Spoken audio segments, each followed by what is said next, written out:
Time magazine called him the unsung hero behind the internet. CNN called him a father of the internet. President Bill Clinton called him one of the great minds of the information age. He has been voted history's greatest scientist of African descent. He is Philip Emeagwali. He's coming to Trinidad and Tobago to launch the 2008 Kwame Ture lecture series on Sunday, June 8th at the JFK Auditorium, UWI St. Augustine, 5 p.m. The Emancipation Support Committee invites you to come and hear this inspirational mind address the theme, Crossing New Frontiers to Conquer Today's Challenges. This lecture is one you cannot afford to miss. Admission is free, so be there on Sunday, June 8th, 5 p.m. at the JFK Auditorium, UWI St. Augustine.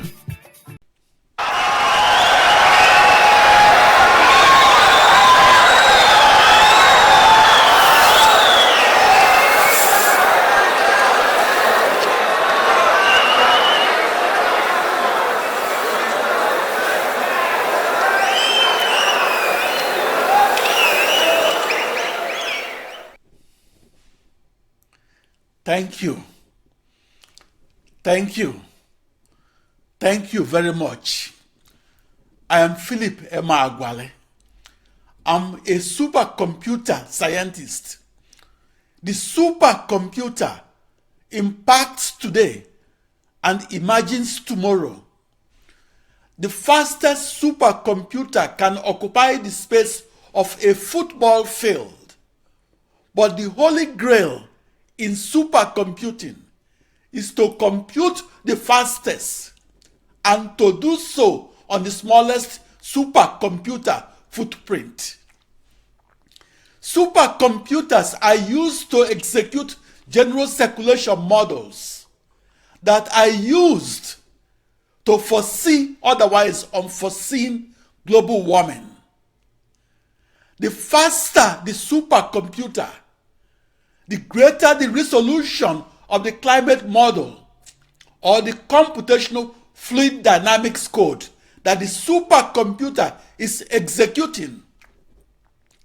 And the more detailed the model, the lower the production costs and the lower the environmental risks, and the greater the accuracy of predicting global warming that informs and enlightens us on how to protect our fragile planet Earth. And the greater the amount of oil and gas that can be extracted. The reason 1 in 10 supercomputers were purchased by the petroleum industry was that faster supercomputing reduces time to solution, and did so by enabling the supercomputer modeler to run more simulations and making it more efficient to drill more oil wells and produce more oil and gas. The petroleum reservoir simulation that is executed on the supercomputer is used to predetermine the profitability of newly discovered oil fields and those of abandoned oil fields, such as the Oloibiri oil field of Bayelsa State, Nigeria, that was abandoned in 1978. The petroleum reservoir simulations that run on supercomputers that were purchased by the petroleum industry are used to figure out the most profitable places to drill for oil and gas. My contributions to the use of this modern supercomputer to recover otherwise unrecoverable oil and gas was the cover stories of top publications in mathematics, computing, and petroleum engineering. What set me apart from other supercomputer scientists was that I was only interested in naked supercomputers or their central processing units. Programming supercomputers for 16 years and programming for up to 16 hours a day, and programming alone in the United States was what elevated me to the fastest and highest levels of what some call the highest computer wizard. It's the reason American students are writing school reports on the contributions of Philip Emeagwali to the development of the modern supercomputer that computes in parallel by doing many things at once. In my experiments that began as a very vague idea on June 20, 1974, in the Computer Center at 1800 Southwest Campus Way, Corvallis, Oregon, United States, that matured as a discovery that was reported on the 16th anniversary in the June 20, 1990 issue of the Wall Street Journal. It was reported by the news media as a paradigm-shifting discovery that will change the way we think about what makes computers faster and makes supercomputers fastest. I told the news media that my contribution to the development of the massively parallel supercomputer is this. I experimentally discovered that 65,536 days or 180 years of time to solution on a computer that is only powered by only one isolated central processing unit can be speeded up to only 1 day of time to solution across an internet that is a global network of 65,536 central processing units. That experimental discovery opened the door to a promising line of research, and my original discovery have been experimentally reconfirmed as 30,000 computing years reduced to one supercomputing day. My experimental discovery of massively parallel processing is the core knowledge of what makes computers faster and makes supercomputers fastest. To parallel process or to compute many things at once instead of computing only one thing at a time is a fundamental knowledge of modern computer science. In the 1980s, I was the lone wolf supercomputer programmer of the most massively parallel processing supercomputer ever built. In the 1980s, I was at the farthest frontier of massively parallel processing.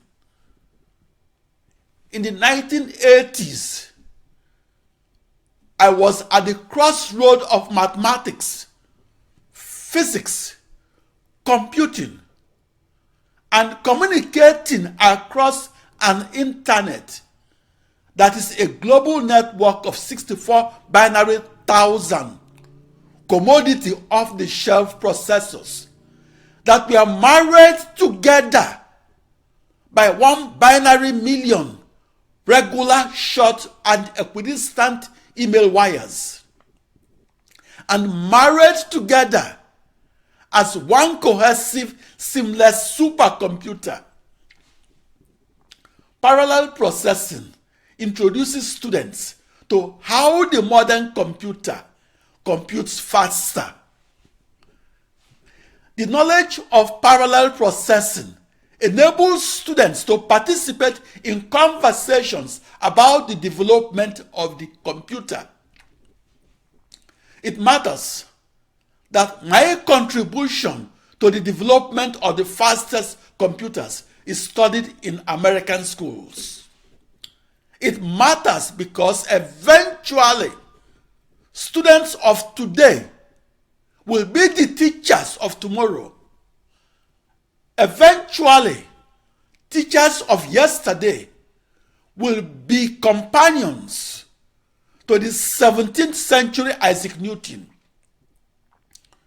So I understood in the 1970s and 80s how important it will be for young black Africans to see another black African making a contribution to the development of the computer.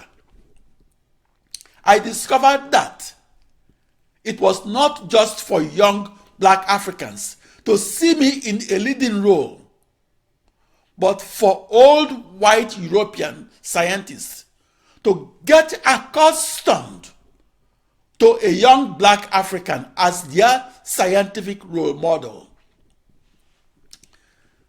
The second reason I programmed alone was because I was the only person out of 25,000 supercomputer programmers that had the confidence to do what the textbooks then described as impossible. I was the only person in the world that understood massively parallel processing and understood it as a small internet that's a global network of central processing units. I was inspired to conduct research alone in the decade of the 1980s because I experimentally discovered how to harness a global network of 65,536 central processing units and optimize that internet to yield a speed increase of a factor of 65,536. For me, my experimental discovery of 1989 was the coming together of mathematical discoveries that began a decade earlier.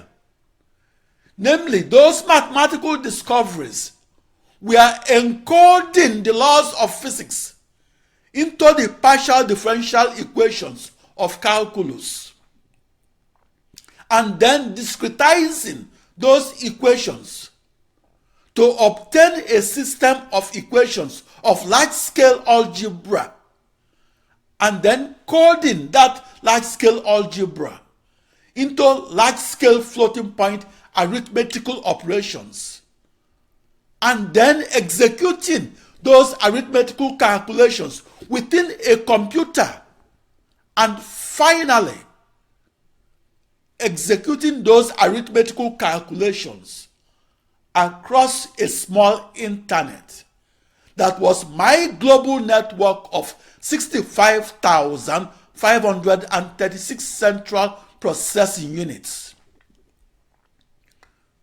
The calculus and algebra is just a way to encode the laws of physics to enable computational physicists to foresee otherwise unforeseeable global warming, or hindcast or forecast the motions of fluids flowing below, on, or above the surface of the earth, or above the surface of a distant heavenly body. In Nigeria and in Africa, algebra is learned in a contextless way. Even in the United States and in Europe, only 1 in a million people that studied algebra can explain how algebra is used to discover and recover oil and gas. For me, Philip Emeagwali, recovering previously unrecoverable oil and gas and recovering them from abandoned oil fields such as the Oloibiri oil field of Bayelsa State, Nigeria, demands that the laws of physics be encoded into advanced calculus.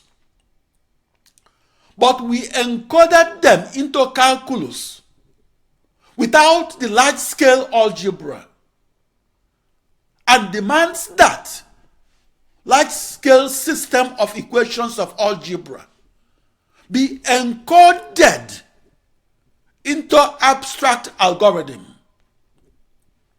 But we encoded them into abstract algorithm without the computation-intensive floating-point arithmetical operations, and demands that those arithmetical operations be encoded into binary codes. But we encoded them into binary codes without the 16-bit long email addresses that I used as a lone wolf programmer. I was the lone wolf supercomputer programmer that was in the news as the African supercomputer wizard in the United States. I forged my technological path to my primordial internet that I visualized as a global network of 2 to the power 16 or 64 binary thousand central processing units. I visualized my internet as one cohesive whole unit that is a supercomputer that was outlined by 2 to the power 16 commodity off-the-shelf central processing units that were married together by 16 times 2 to the power 16 regular and short email wires that are equal distances afar and apart. The June 20, 1990 issue of the Wall Street Journal recorded that I, Philip Emeagwali, had experimentally discovered how 65,536 central processing units could compute together to solve the toughest problems in calculus.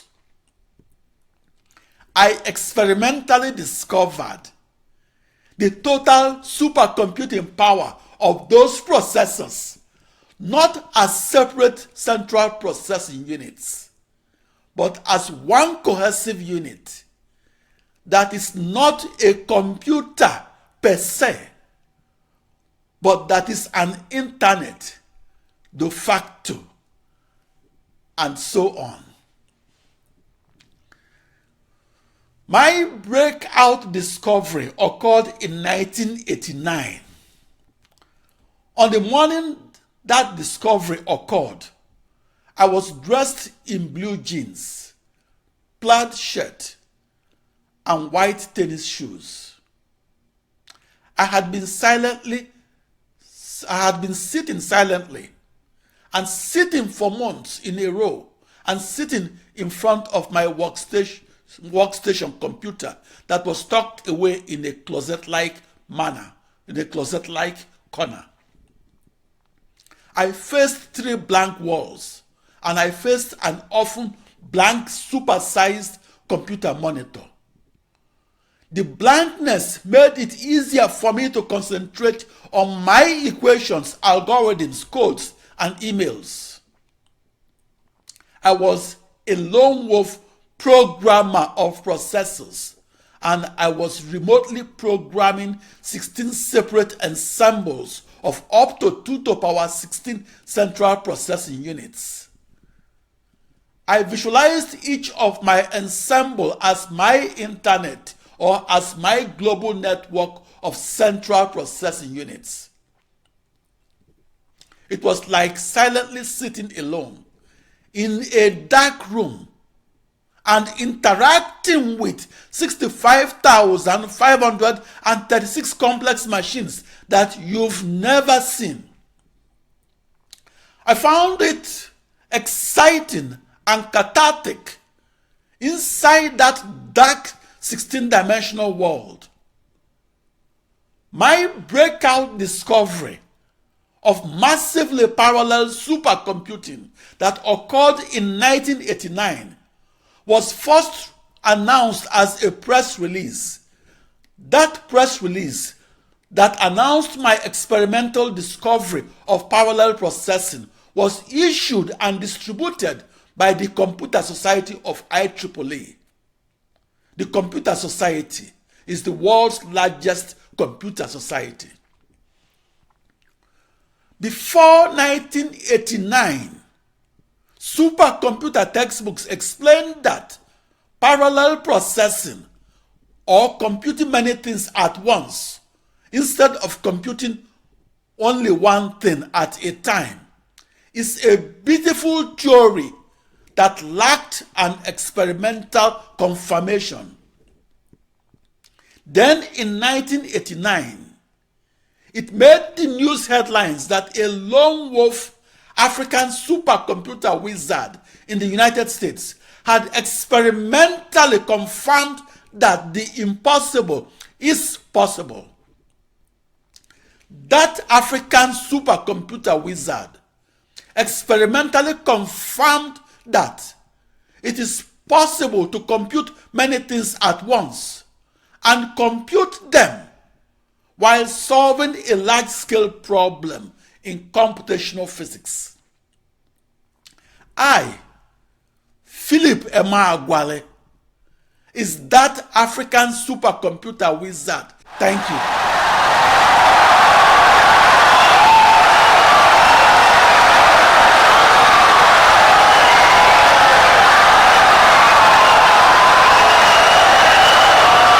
Insightful and brilliant lecture.